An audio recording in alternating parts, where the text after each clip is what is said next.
बहू एक हाथ से ताली नहीं बजती। नीलू तेरे तो मज़े हैं, ऐसी गाय जैसे सास मिली है तुझे। तू यहाँ आराम से बैठी है और वो रसोई में से नाश्ता लाने गई है।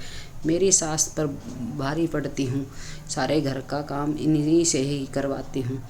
मम्मी मैं और नीलू ऑफिस जा रहे हैं, शाम को मिलते हैं, कहकर बेटा प्रभात और नीलू ऑफिस के लिए निकल गए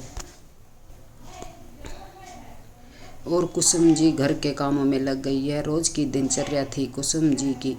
बेटा प्रभात और बहू नीलू दोनों एक ही मल्टीनेशनल कंपनी में काम करते थे। दोनों की शादी हुए अभी 3 महीने ही हुए थे। दोनों की लव मैरिज थी। बचपन में ही प्रभात के सर से पिता का साया उठ चुका था। बस तब से कुसुम जी ने अकेले ही पाला पोसा है प्रभात को। पहले खुद भी कुसुम जी नौकरी किया करती थी और घर और प्रभात को भी संभालती थी, इसलिए वह नौकरी वाली औरतों की समस्या से वाकिफ थी। प्रभात ने बड़े होकर घर की सारी जिम्मेदारी संभाल ली और कुसुम जी से घर पर रहकर आराम करने को कहा। जो इंसान कभी खाली ना बैठा हो उसे आराम करना कहाँ पसंद आता है। कुसुम जी ने घर पर रहकर भी व्यस्त रहने का जुगाड़ कर लिया। उन्हें खाना बनाना बहुत पसंद था। तब वे ऑफिस जाती थी, तब उनके बनाए खाने से ऑफिस का सारा स्टाफ उनके टिफ़िन का इंतज़ार करता था और सभी उनके बनाए खाने के बहुत तारीफ़ करते थे। बस कुसुम जी ने टिफ़िन बनाने का बिजनेस शुरू कर दिया। प्रभात को माँ का यूँ खाना बनाकर लोगों को देना पसंद ना था। वह कहता कि माँ तुम्हें क्या कोई कमी है जो तुम इस काम को करती हो। इस पर कुसुम जी कहती थी कि ये व्यस्त रहना चाहती है बस, और बदले में अगर 2 पैसे भी मिल जाते हैं तो क्या बुरा है। नीलू के आने के बाद भी कुसुम जी पूरे घर का काम अकेले ही संभालती और उनका हुनर भी बरकरार था। नीलू आज के मॉडर्न ज़माने की लड़की थी। उसे अपनी सासू माँ का टिफ़िन बनाना बिल्कुल पसंद ना था। एक दिन वह बोली, माँ आप अपने आप को व्यस्त रखना चाहती है, इसमें कोई बुराई नहीं है, मगर काम तो कोई भी स्टैंडर्ड चुनती। आप यह भी टिफ़िन बनाती है, शायद आप नहीं जानती कि हमें कितनी शर्मिंदगी महसूस होती है। हम दोनों पति पत्नी इतनी बड़ी मल्टीनेशनल कंपनी में नौकरी करते हैं और आप यहाँ ये लो स्टैंडर्ड काम कर रही है। कुसुम जी बोली, बहू कोई भी काम छोटा या बड़ा नहीं होता, काम तो काम होता है और खाना बनाना मेरा हुनर है, इसमें शर्मिंदगी की क्या बात है। मैं तुम दोनों को भी तो टिफ़िन देती हूँ। तुम्हारे ऑफिस। नीलू पूरी बात सुने बिना अपने कमरे में चली गई। यह नीलू ने पहली बार नहीं किया था। दरअसल वह जान चुकी थी कि कुसुम जी बहुत सीधी सादी युक्ति है, इसलिए नीलू जी जो मुंह में आता वो बक देती और हमेशा कुसुम की बेइज्जती करके अपने कमरे में चली जाती। कुसुम जी कभी पलट कर उल्टा जवाब नहीं देती थी, बस इसी बात का फ़ायदा उठाती थी नीलू। कुसुम जी सोचती कि एक दिन नीलू सुधर जाएगी, पर जब भी नीलू को सासू माँ से कुछ काम करवाना होता, मीठी मीठी बातें करके कुसुम जी से अपना काम करवा देती। चाहे उनका अपना फटा कपड़ा सिलवाना हो या कुछ नया खाने का मन हो। कुसुम जी ने प्रभात की तरह ही नीलू को भी खूब प्यार दिया। हाँ, बदले में नीलू उतना प्यार कुसुम जी से कभी नहीं कर पाई। एक रोज़ घर में मेहमान आए थे, जिस वजह से घसने वाले बर्तन बहुत ज़्यादा हो चुके थे।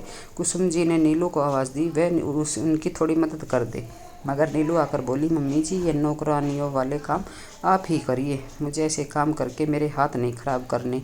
यह बात सुनकर कुसुम जी को बहुत दुख हुआ और उन्होंने सारे बर्तन अकेले मांजे।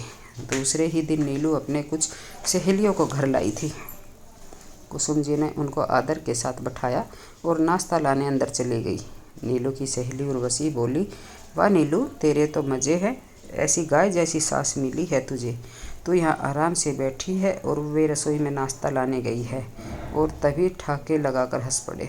नीलू बोली, हाँ मैं बहुत लक्की हूँ सास के मामले में।